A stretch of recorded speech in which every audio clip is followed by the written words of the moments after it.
The Gospel of Mark, Chapter 3. The man with a withered hand. Again, he entered the synagogue, and a man was there who had a withered hand. They watched him to see whether he would cure him on the Sabbath, so that they might accuse him. And he said to the man who had the withered hand, "Come forward." Then he said to them, "Is it lawful to do good or to do harm on the Sabbath, to save life or to kill?" But they were silent. He looked around them with anger. He was grieved at their hardness of their heart, and said to the man, "Stretch out your hand." He stretched it out, and his hand was restored.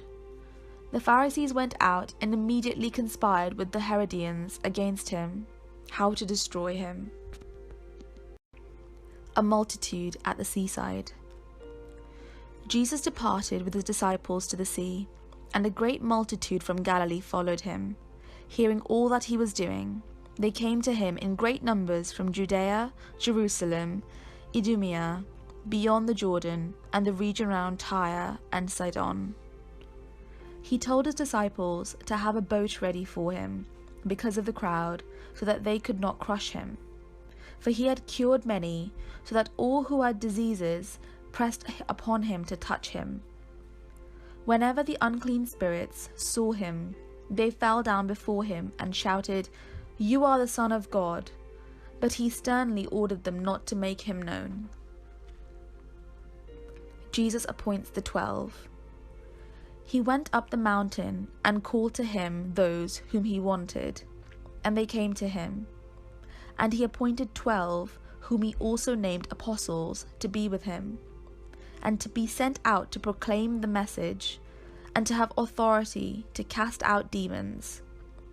So he appointed the 12, Simon, to whom he gave the name Peter, James, son of Zebedee, and John, the brother of James, to whom he gave the name Boanerges, that is, the sons of thunder, and Andrew, and Philip, and Bartholomew, and Matthew, and Thomas, and James, son of Alphaeus, and Thaddeus, and Simon the Cananean, and Judas Iscariot, who betrayed him.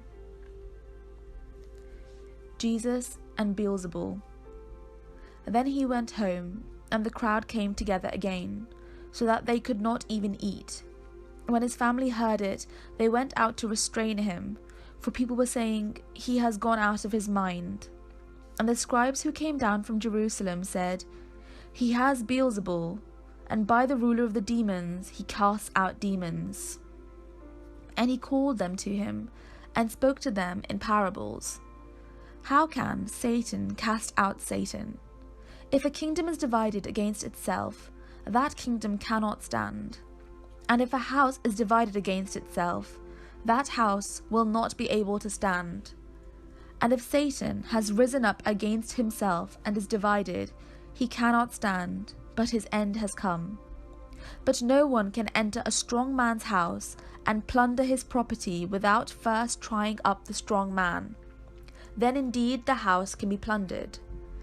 Truly I tell you, people will be forgiven for their sins, and whatever blasphemies they utter.